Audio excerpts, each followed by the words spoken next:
Assalamualaikum warahmatullahi wabarakatuh. Perkenalkan, kami dari kelompok 4 akan mempresentasikan tugas strategi pembelajaran tentang proses belajar mengajar. Sebelumnya, perkenalkan nama anggota kelompok kami dengan saya sendiri, Syalfira Skardevaranti dari Prodi PAUD, Ngafifatul Ngazizah dari Prodi PGMI, dan Dwi Febriani dari Prodi PGMI.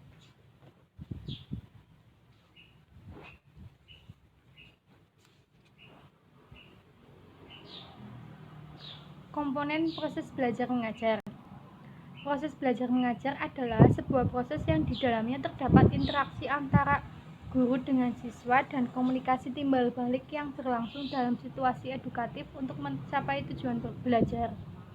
Dalam proses pembelajaran, guru dan siswa merupakan dua komponen yang tidak bisa dipisahkan. Antara dua komponen tersebut harus terjalin interaksi yang saling menunjang agar hasil belajar siswa dapat tercapai secara optimal.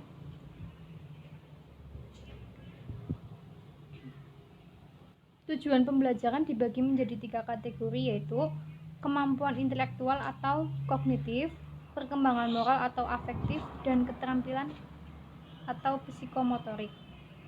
Kognitif bertujuan berkenaan dengan kemampuan individu mengenal dunia sekitarnya yang meliputi perkembangan intelektual. Yang kedua, afektif bertujuan mengenai perkembangan sikap, perasaan, nilai-nilai yang disebut juga perkembangan moral. Yang ketiga, psikomotorik bertujuan menyangkut perkembangan keterampilan yang mengandung unsur-unsur motorik sehingga siswa mengalami perkembangan yang maju dan positif.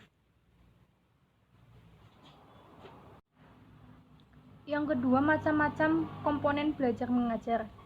Di dalam pembelajaran terdapat komponen-komponen yang berkaitan dengan proses pembelajaran, yaitu 1. Kurikulum. Secara etimologis berasal dari bahasa Yunani. Kurir yang artinya pelari dan kur yang berarti tempat berpacu, yaitu suatu jarak yang harus ditempuh oleh pelari dari garis start sampai garis finish. Istilah kurikulum mengandung arti sejumlah pengetahuan atau mata pelajaran yang harus ditempuh atau diselesaikan siswa guna mencapai suatu tingkatan atau ijazah. Yang kedua, guru. Kata guru berasal dari Sanskerta guru yang juga berarti guru, tetapi arti harfiahnya adalah berat, yaitu seorang pengajar suatu ilmu. Dalam bahasa Indonesia, guru umumnya merujuk pendidik profesional dengan tugas utama mendidik, mengajar, membimbing, mengarahkan, melatih, menilai, dan mengevaluasi peserta didik. Selanjutnya akan dibacakan oleh Afi.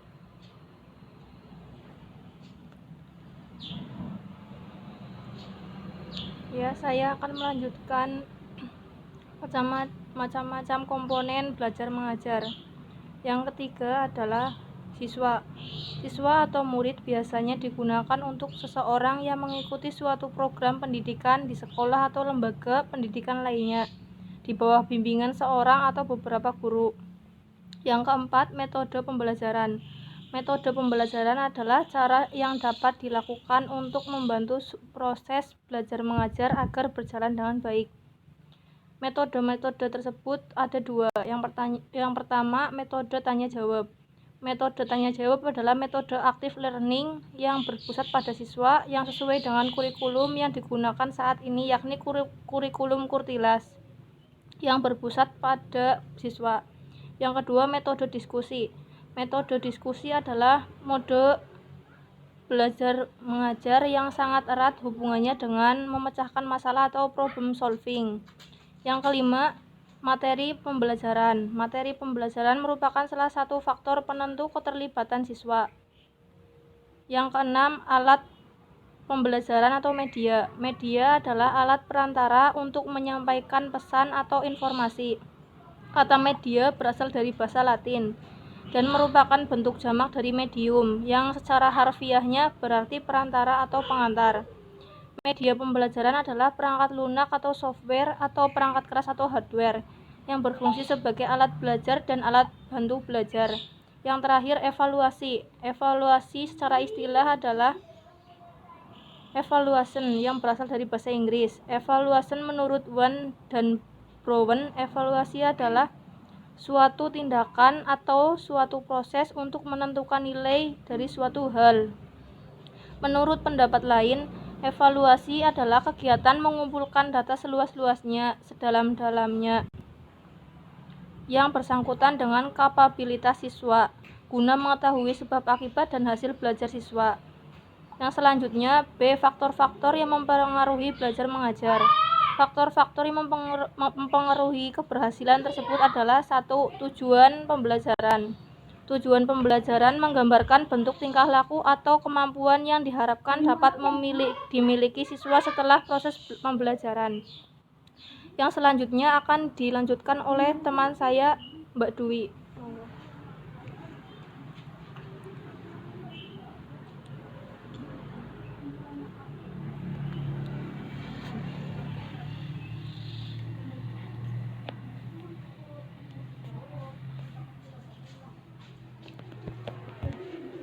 Nomor 2, guru.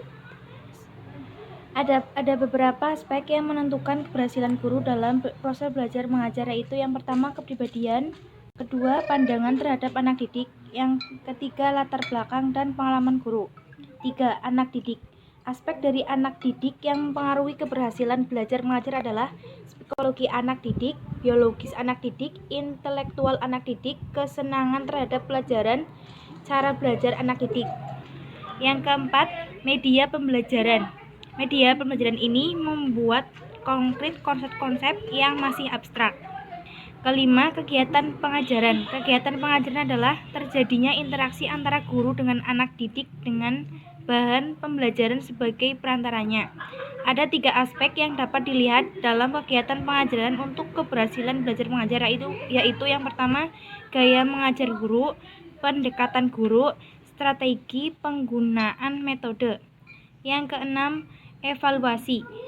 Faktor suasana evaluasi merupakan faktor yang mempengaruhi keberhasilan belajar mengajar. Hal yang perlu dalam suasana evaluasi adalah A. Pelaksanaan evaluasi biasanya dilaksanakan dalam kelas. B. Semua murid dibagi menurut tingkatan masing-masing. C. Besar sedikitnya anak didik dalam kelas. D. Berlaku jujur baik guru maupun anak didik selama evaluasi tersebut.